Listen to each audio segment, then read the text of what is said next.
চলচ্চন্ত মানুষ পিটাইয়া মানুষকে দিনে দুপুরে মেরে ফেলতেছে।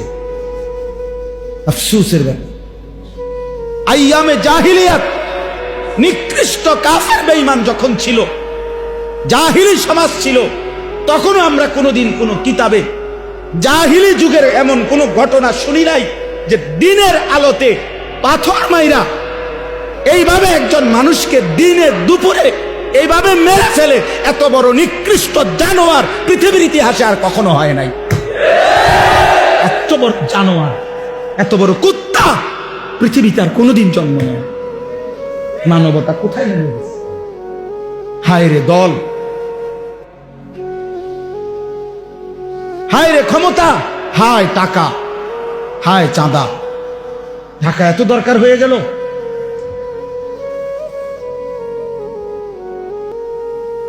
সারা পৃথিবী দেখছে, অবাক হয়ে গেছে, আশ্চর্য। একটা মানুষ, দাড়িওয়ালা একটা যুবক